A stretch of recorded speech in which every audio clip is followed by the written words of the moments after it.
जन्म की शुरुआत में ही अगर वैराग्य के भाव जीव में रहता है तो क्या समझना चाहिए? तो उसका एक आध्यात्मिक बहुत अच्छा कारण है कि हो सकता है कि पूर्व जन्मों की साधना है, पूर्व जन्मों में अच्छे संस्कार मिले हैं। तो प्रश्न ये आता है कि फिर इतना वैराग्य था पूर्व जन्म में, जन्म क्यों हुआ फिर से दोबारा?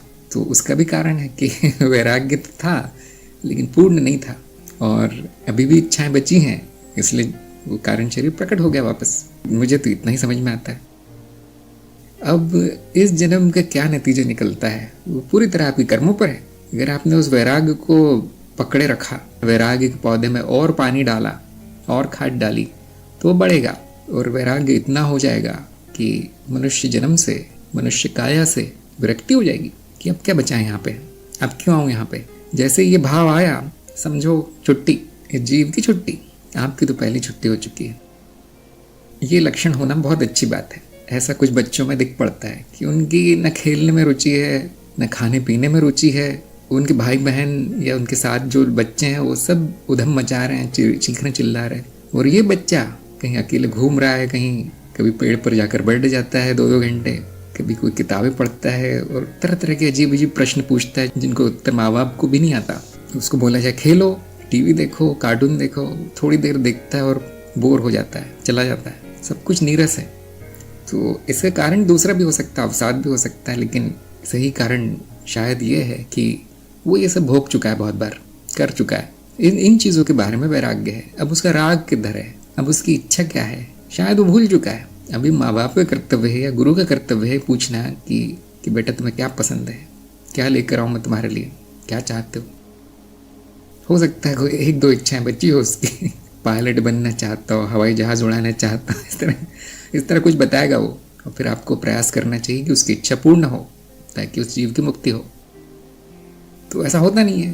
अंत में क्या होता है कि माँ बाप अपनी इच्छा उस पर थोप देते हैं कि तू तो गधा है, तू तो खेल भी नहीं पाता अच्छे से, तू तो पढ़ भी नहीं पाता, या तू ऐसा नहीं, तू ऐसा नहीं, और उस पर अपनी इच्छाएं लाद दी जाती है। जो संसारिक इच्छाएं वो लाद दी जाती है। पूछने की जगह लोग अपनी इच्छाएं थोपते हैं दूसरों पे।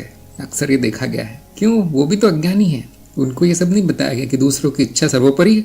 वो नहीं सिखाया गया आज तक किसी को। हाँ, अपनी इच्छा दूसरों पे कैसे थोप देनी है वो सबको आता है।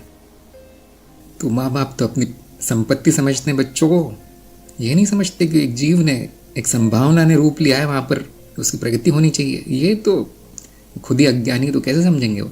तो वो बेचारा उस वैराग्य में आया है और तरह तरह का और बोझ लेके मरता है वो, और इच्छाएं लेके मरता है जो अपूर्ण रह गई, उसको अपनी इच्छा मान लेता है। इसलिए सबसे बड़ा कर्म बंधन संबंध है। उन्हीं के कारण आप फंसे हैं यहाँ। आपकी अपनी इच्छाएं तो बहुत कम है, जो थोपी गई है वो बहुत है, पहाड़ है बड़ा। तो सभी को ये ध्यान देना चाहिए कि मुझे क्या क्या पसंद नहीं है। पहले तो उनको जीवन से हटा देना चाहिए। उन चीज़ों को एक लिस्ट बना लीजिए, एक सूची, ये बातें बिल्कुल पसंद नहीं है मुझे, और अब उसकी छाया से भी दूर रहिए। भले ही वो वस्तुएं हो, भले ही वो किसी प्रकार के कर्म हो, घटनाएं हो या लोग हों, उन लोगों को भी निकाल के फेंक देना है जो आपको पसंद नहीं है। अब जो बचता है वो आपका प्रारब्ध है। बहुत से लोग कहेंगे कुछ बचता नहीं है, तो फिर आप भी नहीं बचोगे, फिर कुछ करने का है नहीं। फिर अभी भी बचा है जीवन, तो दूसरों की सेवा में लगा देना है। मेरी इच्छाएं समाप्त हो गई ये मानकर दूसरों की इच्छाएं पूर्ण करते जाना है। अब बहुत से लोग कहेंगे आप ही ने कहा तो छोड़ दो उनको। हाँ, जो पसंद नहीं है उनको तो छोड़ ही देना है जो जिनसे आपको प्रेम है उनकी इच्छाएं पूर्ण कर देना है, क्योंकि आपका तो कुछ बचा नहीं। तो जैसे अभी स्वार्थ का प्रश्न आया था, जिनकी बहुत इच्छा है वो तो स्वार्थी ही होगा, वो लोग तो स्वार्थी ही होंगे क्योंकि उनका ही बहुत कुछ बचा है। जिनके मन में वैराग्य है वही निस्वार्थ भाव से सेवा कर सकता है। फिर तो वो इस इच्छाओं की नदी में कूद भी सकता है, अब उसे परेशानी नहीं होगी।